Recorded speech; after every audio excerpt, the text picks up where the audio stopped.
নমস্কার সকলকে, আমি পায়েল। আমার নতুন একটা ভিডিওতে তোমাদের সকলকে স্বাগত জানাই। তোমাদের মধ্যেই কয়েকজন আমাকে আশা আইসিডিএস নিয়ে ভিডিও দেওয়ার জন্য বলেছিলেন। সেই কমেন্টের উত্তর হিসাবে আজকের আমার এই ভিডিও। প্রথমে আমরা আশা সম্পর্কে ডিটেলে জানবো, তারপর আমরা আইসিডিএস প্রকল্পটা নিয়ে পড়ব। আশার ফুল ফর্মটা আগে আমরা দেখে নিই, তারপর আমরা বলবো আশা কে, এর কাজ কি, কেন এই আশা প্রকল্প বা আশা কর্মী নিয়োগ করা হয়েছিল। এর সম্পূর্ণ কথাটা হচ্ছে অ্যাক্রিডেটেড সোশ্যাল হেলথ অ্যাক্টিভিস্ট। এই আশা কর্মী বা এই স্বাস্থ্যকর্মী নিয়োগটা কার মাধ্যমে হয়েছিল? NRHM একটি অংশ হচ্ছে আশা। এবার এই NRHM এর সম্পূর্ণ কথা কি? ন্যাশনাল অর্থাৎ জাতীয় রুরাল হেলথ মিশন। এই ন্যাশনাল রুরাল হেলথ মিশনের একটি অংশ হিসাবে স্বাস্থ্য এবং পরিবার কল্যাণ মন্ত্রক দ্বারা নিযুক্ত স্বাস্থ্যকর্মী। স্বাস্থ্যকর্মীরা কারা হয়, মানে এই আশা কর্মীরা কারা? এরা হচ্ছে আমাদের এলাকারই লোক, অর্থাৎ প্রত্যেকটা গ্রামে একজন করে আশা কর্মী থাকবেন। এবার এটা কবে শুরু হয়েছিল? 2005 সালে এই আশা কর্মী নিয়োগের প্রথম উদ্যোগ নেওয়া হয়। এবার এই আশা কর্মী নিয়োগের উদ্দেশ্য কি ছিল? এর উদ্দেশ্য ছিল, এবং আগে যেটা বলে দিই, যে প্রতি গ্রামে একজন করে এই আশা কর্মী থাকবেন। প্রথম কারণ হচ্ছে গ্রামীণ। তোমরা বুঝতেই পারছো, এই যে রুরাল কথাটার মানেই হচ্ছে গ্রামীণ। গ্রামীণ ও শহরতলির বিভিন্ন প্রান্তে যে সাধারণ মানুষজন রয়েছেন বা সাধারণ মানুষ বসবাস করেন, সেই সাধারণ মানুষের কাছে স্বাস্থ্য পরিষেবা পৌঁছে দেওয়া, এই হচ্ছে আশার প্রধান উদ্দেশ্য। আর কি ছিল? স্বাস্থ্য সচেতনতা বৃদ্ধি। অর্থাৎ স্বাস্থ্য সচেতনতা মানে কি? মানে মানুষকে এই যে ডেঙ্গু সম্পর্কে সচেতন করা, ম্যালেরিয়া সম্পর্কে সচেতন করা। যে এখন পঞ্চায়েতের তরফ থেকে ভিআরপিরা বিভিন্ন সময় আমাদের বাড়িগুলো ভিজিট করে, এবং শুধু ভিআরপিরা না, আশা দিদিরাও কিন্তু বিভিন্ন সময় আমাদের বাড়ি ভিজিট করেন। সেখানে এসে তারা জানতে চান আমাদের কারোর জ্বর হয়েছে কিনা, আমাদের বাড়ির আশপাশ পরিষ্কার পরিচ্ছন্ন আছে নাকি, কোথাও জল জমেছে নাকি, বিশেষত ডেঙ্গুর সচেতনতা প্রচার করা, ম্যালেরিয়া সম্পর্কে সচেতনতা প্রচার করা। এই যে আমরা মশারি টাঙিয়ে শোবো, আমরা কোথাও জল জমতে দেব না, আমাদের জ্বর হলে যে ডাক্তারখানায় যাওয়া উচিত, টেস্ট করা উচিত, এবং যে যক্ষ্মা একটা মারাত্মক রোগ, সেটাও কিন্তু এই ডট যে চিকিৎসাটা, সেটাও তো হসপিটালের মাধ্যমে হয়ে থাকে, সেখানে ওনাদের ভূমিকা রয়েছে। এছাড়া পোলিও, সেটাতেও ওনারা সচেতনতা বৃদ্ধি করেন মানুষের মধ্যে। যদি কেউ পোলিও খেতে না যায় পোলিও কেন্দ্রে, সেখানে তাকে তার বাড়িতে গিয়ে পোলিও পৌঁছানো, এবং যে প্রসূতি মা রয়েছেন এবং নবজাতক যে বাচ্চা জন্মাচ্ছে, সেই বাচ্চার শারীরিক অবস্থার খোঁজ খবর নেওয়া, বাচ্চাটা ঠিকঠাক আছে কিনা, বা মাটা ঠিকঠাক খাওয়া দাওয়া করছে কিনা, মা ঠিকঠাক ওষুধ, যে আয়রন ট্যাবলেট দেওয়া হচ্ছে, বা বিভিন্ন যে ফলিক অ্যাসিড, যে বিভিন্ন যে ট্যাবলেটগুলো দেওয়া হয়, সেগুলো তারা ঠিকঠাক খাচ্ছে কিনা, বা বাড়িতে সঠিক পুষ্টিগত খাবার খাচ্ছে কিনা, তাকে সঠিক সময় হেলথ সেন্টারগুলোতে নিয়ে যাওয়া, বা তার যখন ডেলিভারি সময় হবে তাকে তখন হসপিটালে নিয়ে পৌঁছানো, এই সমস্ত কাজগুলো আশা দিদিরা করে থাকে। তাহলে স্বাস্থ্য সচেতনতা বৃদ্ধি, প্রসূতি ও শিশু মৃত্যু হার কমানো। আগে আমরা দেখতাম যে প্রসূতি মায়েরা সঠিক যত্ন পেত না, এবং তারা সঠিক খাবার খেত না, তারা সঠিকভাবে ওষুধ খেত না, হেলথ সেন্টারগুলোতে যেত না। কিন্তু এখন দেখছি আশা দিদি, এই আশা কর্মী নিয়োগ হওয়ার পর থেকে আমরা দেখতে পাচ্ছি আমাদের আশেপাশে যে কোনো বাচ্চা, মা প্রেগনেন্ট হলেই তখন দেখছি আশা দিদিরা তার বাড়ি যাচ্ছেন, তার খোঁজ খবর রাখছেন, তাকে কি খাবার দাবার খাওয়া উচিত সেই সম্পর্কে তথ্য দিচ্ছেন, তাকে হসপিটালে নিয়ে যাওয়া, তার ট্রিটমেন্ট করানো, এবং যখন তার ডেলিভারি সময় আসছে তাকে হসপিটালে পৌঁছানো পর্যন্ত, এবং তারপরেও বেবি হয়ে যাওয়ার পরেও তার খোঁজ খবর নেওয়া, বাচ্চা ঠিকঠাক আছে কিনা, তার ওয়েট কেমন আছে, তার যে টিকাদান পদ্ধতিগুলো, সেই সমস্ত বিষয়ে মাকে পরামর্শ দেওয়া বা সচেতনতা বৃদ্ধি করানো। তার ফলে শিশু এবং প্রসূতি মৃত্যু হার কমছে। এছাড়া সরকারের বিভিন্ন রকম যে জনস্বাস্থ্যমূলক যে কর্মসূচিগুলো রয়েছে, সেই জনস্বাস্থ্যমূলক কর্মসূচিগুলো যেমন টিকাদান, যক্ষ্মা নিয়ন্ত্রণ, যে সরকারি যে জনস্বাস্থ্যমূলক যে উদ্যোগগুলো রয়েছে, সেই উদ্যোগগুলোকে বাস্তবায়ন করা। এবার এই আশা কর্মী হিসেবে কাদের নিয়োগ করা হয়? সাধারণত 25 থেকে 45 বছর, এবার কোনো কোনো ক্ষেত্রে বয়সটা 30ও করা হয়। 25 থেকে 45 বছর বয়সীর যে সমস্ত বিবাহিত, আমাদের গ্রামের মধ্যেই যে সমস্ত বিবাহিত বা বিধবা মহিলারা রয়েছেন, তাদেরকেই আশাকর্মী হিসাবে নির্বাচিত করা হয়। তাদের মধ্যে থেকেই একজনকে আশাকর্মী হিসেবে নির্বাচিত করা হয়, এবং তারও একটা রিক্রুটমেন্ট প্রসেস রয়েছে, সেখানে ইন্টারভিউ হয়, বিভিন্ন রকম প্রসেসের মাধ্যমে এই নিয়োগটা করা হয়। মানে এরা কি কি দায়িত্ব বা কি কি কাজ করে থাকে, এদের মূল দায়িত্ব বা ভূমিকা, যেটা আমাদের জন্য ভীষণ গুরুত্বপূর্ণ। স্বাস্থ্য সচেতনতা বৃদ্ধি, যেটা বলছিলাম, ম্যালেরিয়া, ডেঙ্গু সম্পর্কে মানুষকে সচেতন করা, যক্ষ্মা রোগ। যক্ষ্মা তো একটা সময় মারাত্মক আকার ধারণ করেছিল এবং একটা ভয়ানক মারণ রোগ ছিল। কিন্তু বর্তমানে আমরা দেখছি যক্ষ্মা কিন্তু অনেক কন্ট্রোলে এসছে। এখন সরকারের উদ্দেশ্য বা মোটোই হচ্ছে যক্ষ্মাকে পুরোপুরি নির্মূল করা।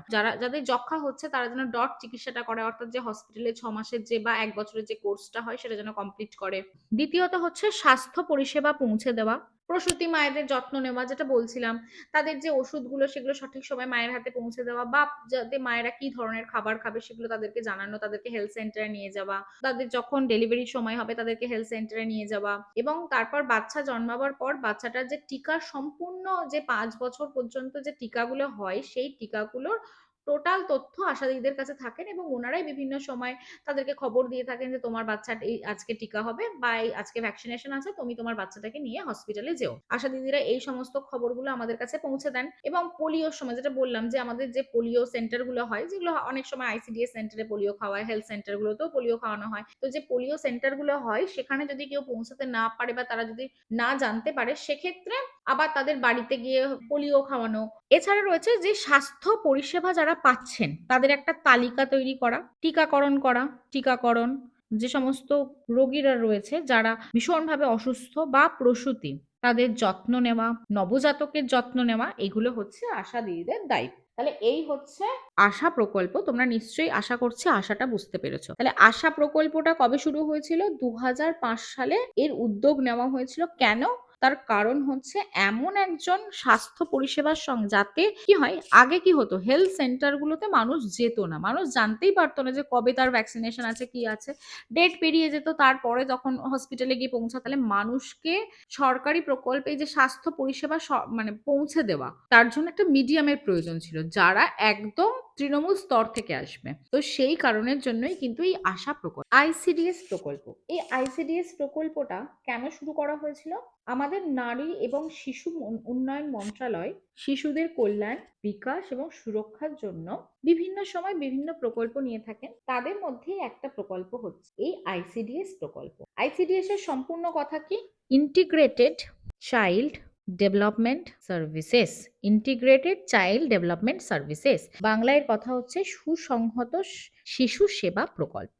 এই আইসিডিএস প্রকল্পটি প্রথম শুরু হয়েছিল ১৯৭৫ সালে 2 অক্টোবর। ভারত সরকার যে সমস্ত প্রকল্পগুলো চালু করেছেন তাদের মধ্যে শিশু কল্যাণ এবং বিকাশ সুরক্ষার জন্য এই প্রকল্পটা অত্যন্ত গুরুত্বপূর্ণ একটি প্রকল্প। ১৯৭৫ সালে গান্ধীজির জন্মদিনে সারা দেশব্যাপী ৩৩টি ব্লকে প্রথম এই আইসিডিএস সেন্টারগুলো চালু করা হয় এবং পশ্চিমবঙ্গে প্রথম শুরু হয়েছিল কলকাতার খিদিরপুর আর পুরুলিয়ার মানবাজার। এই জায়গায় প্রথম এই আইসিডিএস প্রকল্পটা শুরু হয় এবং এই আইসিডিএস প্রকল্প রূপায়ণের দায়িত্বে রয়েছে কে? Ministry of women and child development, নারী ও শিশু কল্যাণ দপ্তর।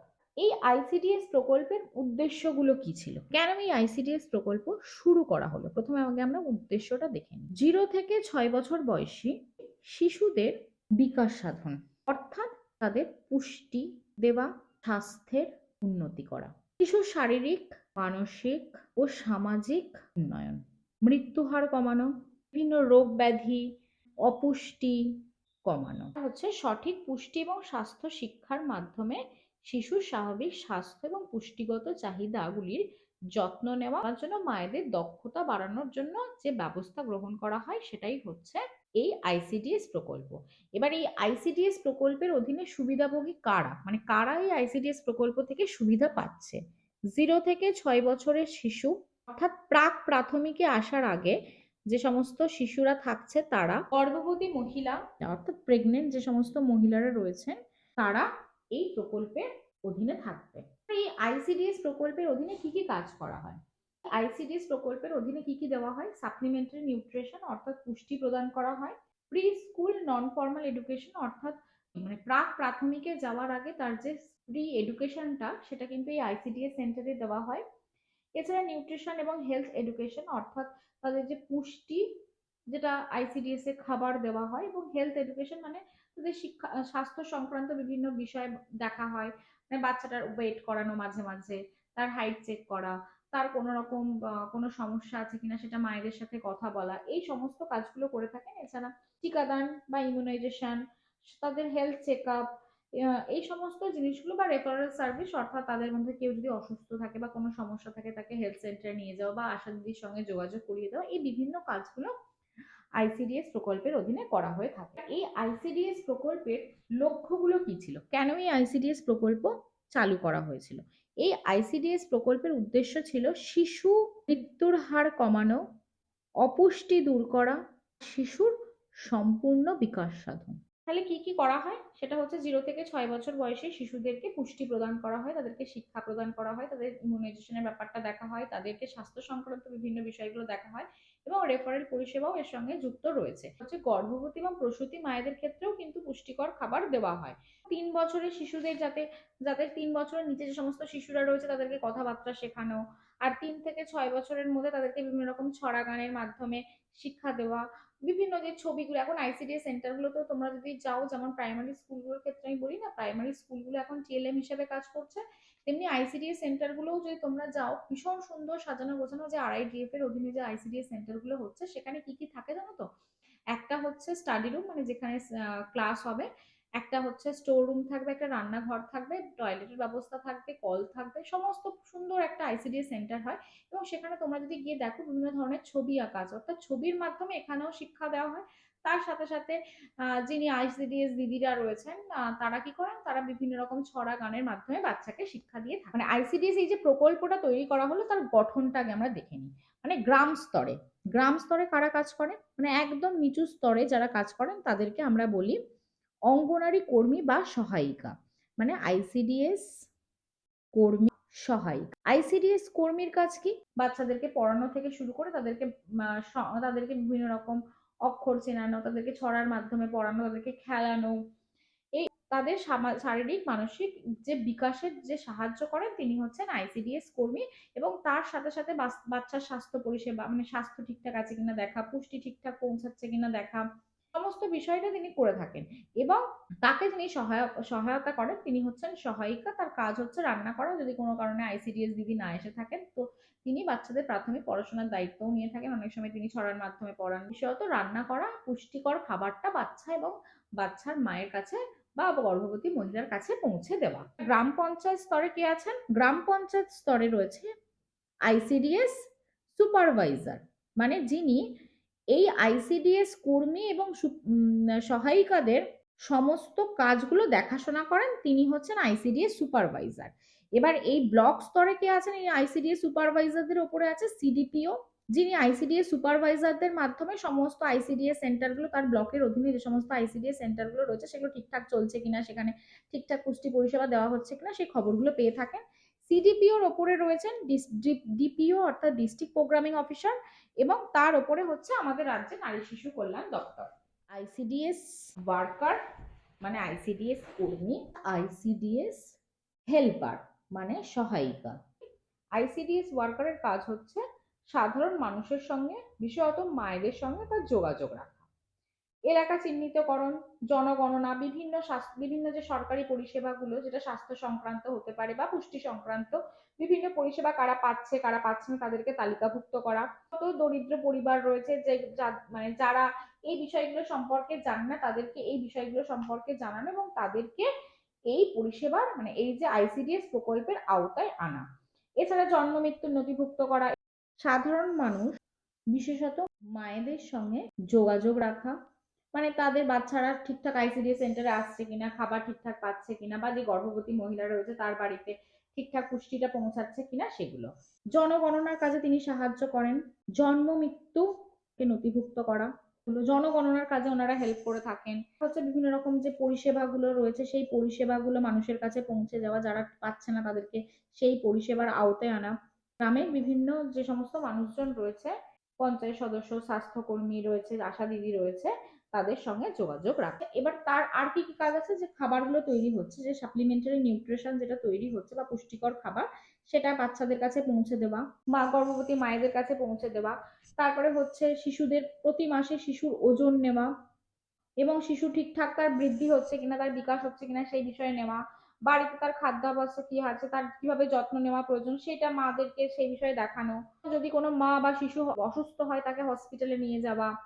তারপরে যে সমস্ত কিশোরী মেয়েরা রয়েছে বা সাধারণ মানুষজন রয়েছে, মায়েরা রয়েছে, তাদেরকে স্বাস্থ্য সংক্রান্ত বিভিন্ন মানে শিক্ষা দেওয়া, এই সমস্ত কাজগুলো হচ্ছে। বা শিশু, আমাদের যে এলাকায় যে প্রতিবন্ধী শিশুরা রয়েছে তাদের একটা তালিকা তৈরি করা, অঙ্গনারী কেন্দ্রগুলোকে পরিচালনা করা এবং সেই অঙ্গনারী কেন্দ্রগুলোর ব্যবস্থাপনা করা, বিভিন্ন কাজগুলো এই আইসিডিএস ওয়ার্কাররা করে থাকেন। অঙ্গনারী কর্মীরা প্রতিদিনে 4 ঘন্টা তাদের কেন্দ্রে কাজ করবেন এবং 1 ঘন্টায় সেই এলাকা, মানে এলাকায় যে বাড়িগুলো রয়েছে সেই বাড়িগুলো পরিদর্শনে যাবেন। আইসিডিএস হেল্পারের কাজ কি বা অঙ্গনারী হেল্পারের কাজ কি? অঙ্গনারী কেন্দ্রের প্রতিদিনের যে কাজকর্মগুলো রয়েছে সেই কাজকর্ম করতে হেল্প করা, অঙ্গনারী সেন্টারগুলোকে পরিষ্কার পরিচ্ছন্ন রাখা। আচ্ছা, যদি কোনো বাচ্চা স্কুলে আসতে না পারে তাকে স্কুলে আসতে সাহায্য করা, মানে তার বাড়িতে যদি কেউ না দিয়ে আসা পারে, দিয়ে আসা নিয়ে আসা করতে পারে, তখন একা একা যতদিন না আসতে পারে বা সময় মতো যাতায়াত করতে, তাদেরকে কেন্দ্রে নিয়ে আসা, স্কুলে নিয়ে আসা, পুষ্টিকর খাবার তৈরি, ওয়ার্কারের নির্দেশ অনুযায়ী সেটাকে পরিবেশন করা, খাওয়ার আগে এবং পরে শিশুদের হাত পা পরিষ্কার করা, সাবান দিয়ে ধুইয়ে দেওয়া, বসার আগে তাদের শিশুদের বাসনটাকে জলে মানে যাদেরকে খাবার দিতে দেওয়ার আগে তাদের বাসনটা পরিষ্কার করা, তারপর তাদেরকে জল খাওয়ানো, তাদেরকে টয়লেট করানো, এই সমস্ত কাজগুলো হচ্ছে সহায়িকা করে থাকেন। এবং যদি কর্মী কোনো কারণে অনুপস্থিত থাকেন তাহলে কেন্দ্রের কাজ পরিচালনা করবেন সহায়িকা। আমি তোমাদেরকে বলেছি যে প্রথমেই যে 2005 সালে একটা উদ্যোগ নেওয়া শুরু হয়েছে। প্রাথমিক নিয়োগটা প্রথম শুরু হয় 2012 সালে। এই আশা এবং অঙ্গনারী কর্মীর মধ্যে যোগাযোগ থাকা খুব দরকার। তার কারণ হচ্ছে দুজনেই কি করেন, স্বাস্থ্য পরিষেবা এবং বাচ্চা, কাদের স্বাস্থ্য পরিষেবা দিয়ে থাকেন, পুষ্টি পরিষেবা দিয়ে থাকেন, সেটা হচ্ছে গর্ভবতী মহিলা এবং সদ্যজাত বাচ্চার।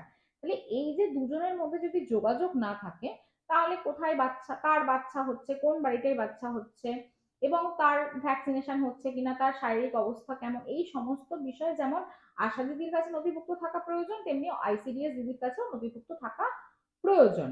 এবং তাদের প্রাথমিকভাবে দায়িত্ব হচ্ছে পঞ্চায়েত বা সেই স্থানীয় এলাকা জনপ্রতিনিধিদের সঙ্গে যুক্ত থাকা, কোনো বিষয় যদি সমস্যা হয় সেটা তাদেরকে জানানো, যাতে ঊর্ধ্বতন কর্তৃপক্ষ এদের মাধ্যমে গ্রামের মানুষের সুবিধা অসুবিধা, তাদের স্বাস্থ্য পরিষেবা পৌঁছাচ্ছে কিনা বা তাদের পুষ্টি পরিষেবা পৌঁছাচ্ছে কিনা সেই বিষয়গুলো সম্পর্কে নজর রাখতে পারে।